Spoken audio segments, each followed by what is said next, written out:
السلام عليكم مشاهدي قناتنا الكرام. البرق والرعد هما أحد الظواهر الطبيعية الجميلة والفتاكة بنفس الوقت التي خطفت الأبصار وجذبت الانتباه إليها نظرا لكمية الطاقة الصادرة عنها ومدى روعة رؤيتها. درجات حرارتها قد تتجاوز حرارة سطح الشمس في كثير من الأحيان، وموجاتها الصاعقة تتناثر في جميع الاتجاهات، حيث تصل درجة حرارة البرق إلى 50,000 درجة مئوية، وهي بذلك تتجاوز درجة حرارة الشمس. ارتبطت هذه الظاهرة لوقت طويل سابقا بالرعب والشؤم، فالكثيرون كانوا يخافون الخروج من المنزل أو الجلوس لوحدهم عند سماع صوت الرعد على وجه التحديد، إلا أنها تعتبر أحد الظواهر الطبيعية التي تحدث على سطح الكوكب، والتي قام العلم الحديث بتفسيرها بعدة تفسيرات علمية.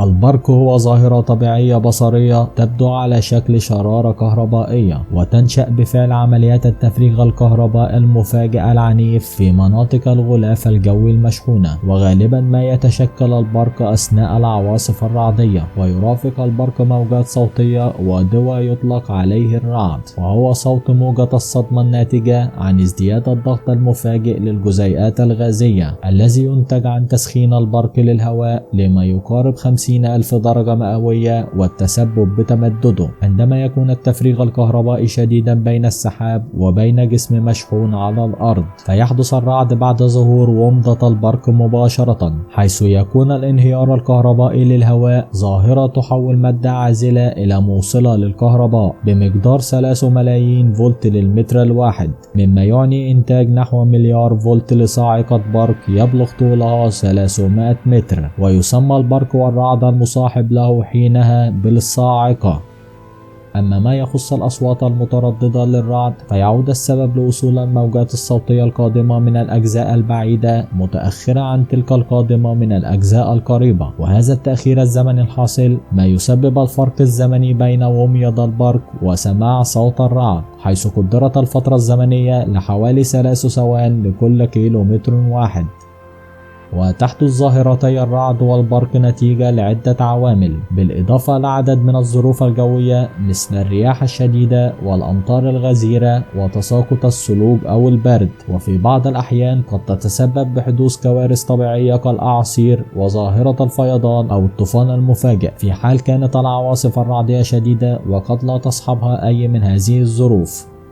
والآن لنعرف كيفية حدوث ظاهرة البرق. ينتج الشحن الكهربائي داخل سحب العواصف الرعدية نتيجة وجود جزيئات مائية صغيرة الحجم، أو بسبب تدفق بلورات الجليد صعودا وهبوطا في الهواء واصطدامها ببعضها البعض بالاعتماد على رطوبة الجو، إذ يؤدي هذا الأمر إلى انتقال الإلكترونات سالبة الشحنة من بلورة الجليد لأخرى وفصل الشحنات السالبة عن الموجبة، بحيث يصبح الجزء العلوي من السحابة مشحونا بشحنة موجبة، بينما تصبح قاعدة السحابة مشحونة بشحنة سالبة. مع ازدياد قوة الحقل الكهربائي في منطقة تواجد سحابة العاصفة الرعدية، يبدأ الانهيار الكهربائي للهواء، ويبدأ عمود من الهواء المحمل بالشحنات يعرف باسم القائد المتدرج بالانتشار نحو الأرض بخطوات متتالية، يصل طول الواحدة منها إلى 50 مترا تقريبا. ومع استمرار حركة ونمو القائد المتدرج يتأين الهواء ويحمل شحنة كهربائية على امتداد مساره، ومع اقترابه من الأرض يتشكل فرق جهد كهربائي بين نهاية القائد المتدرج والأرض،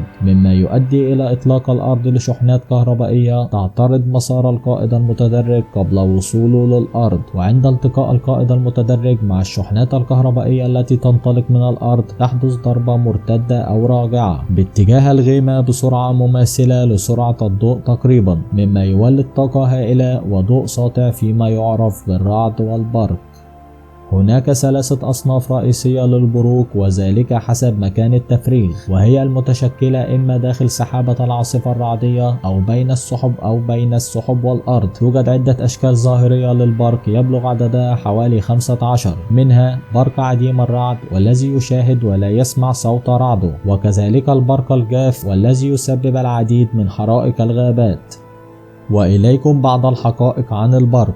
البرق يصعق كل عام معدل 80 شخصا في الولايات المتحدة الأمريكية فقط، إضافة لأكثر من 300 مصاب بحروق.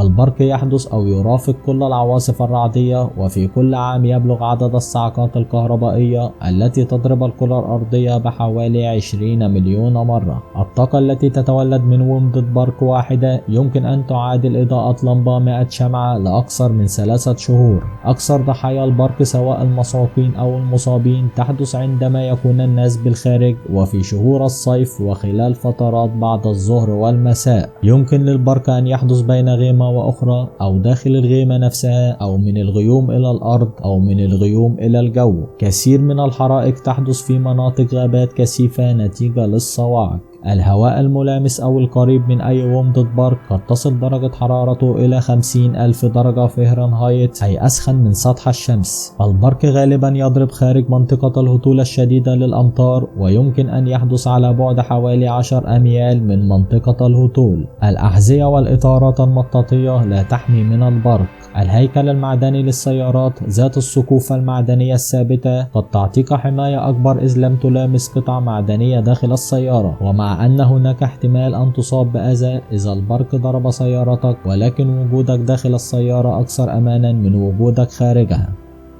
وعند حدوث ظاهرة البرق والرعد يجب مراعاة العديد من الأمور لتجنب الحوادث التي تحدث نتيجتهم. متابعة النشرات الجوية المحلية للتعرف على حالة الطقس، ومراقبة العلامات التي تدل على احتمال حدوث البرق مثل تكون السحب العالية التي تكون على شكل القرنبيط والسماء المظلمة أو المعتمة. البحث عن ملجأ آمن من الرعد والبرق بسرعة عند سماع صوت الرعد حتى إن كان بعيدا، لأن صاعقة البرق يمكن أن تضرب على بعد مسافة 16 كيلومترا تقريبا عن مكان تساقط الأمطار. وفي حال مرور 30 ثانية أو أقل ما بين رؤية البرق وسماع صوت الرعد، فهذا يعني أن صاعقة البرق تبعد مسافة 10 كيلومترات تقريبا، ويجب البحث عن مأوى من البرق. ويفضل اختيار مبنى كبير مغلق وتجنب السقائف الصغيرة أو الملاجئ الصغيرة والجزئية مثل السرادقات والخيم. أما إذا ضربت صاعقة البرق أثناء التواجد في سيارة لها سطح صلب، فيمكن البقاء فيها بعد التأكد أن النوافذ مغلقة. ويجب الابتعاد عن المسطحات المائية عند ظهور علامات تدل على حدوث البرق،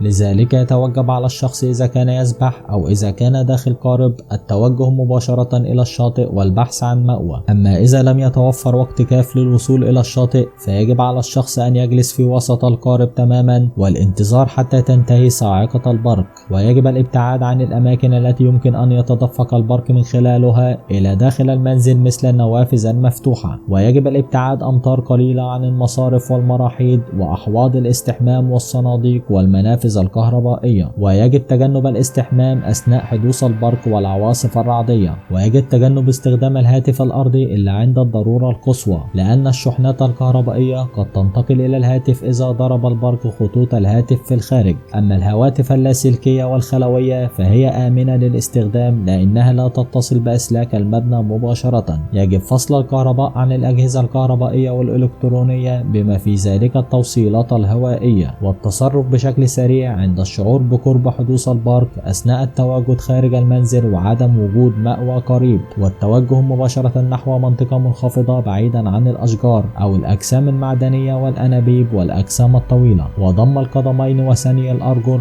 ووضع اليدين على الركبتين وخفض الرأس، وتجنب الاستلقاء على الأرض أو وضع اليدين أو الركبتين على الأرض. وفي حال حدوث البرق أثناء التواجد في غابة فيجب البحث عن الأشجار القصيرة والقرفصة بعيدا عن جذوع الأشجار.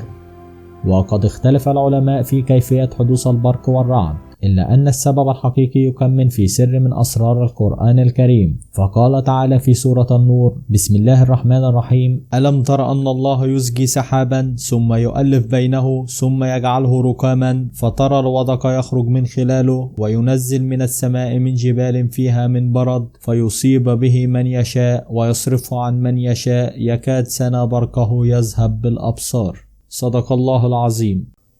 شكرا لكم مشاهدي قناتنا الكرام، وإلى اللقاء.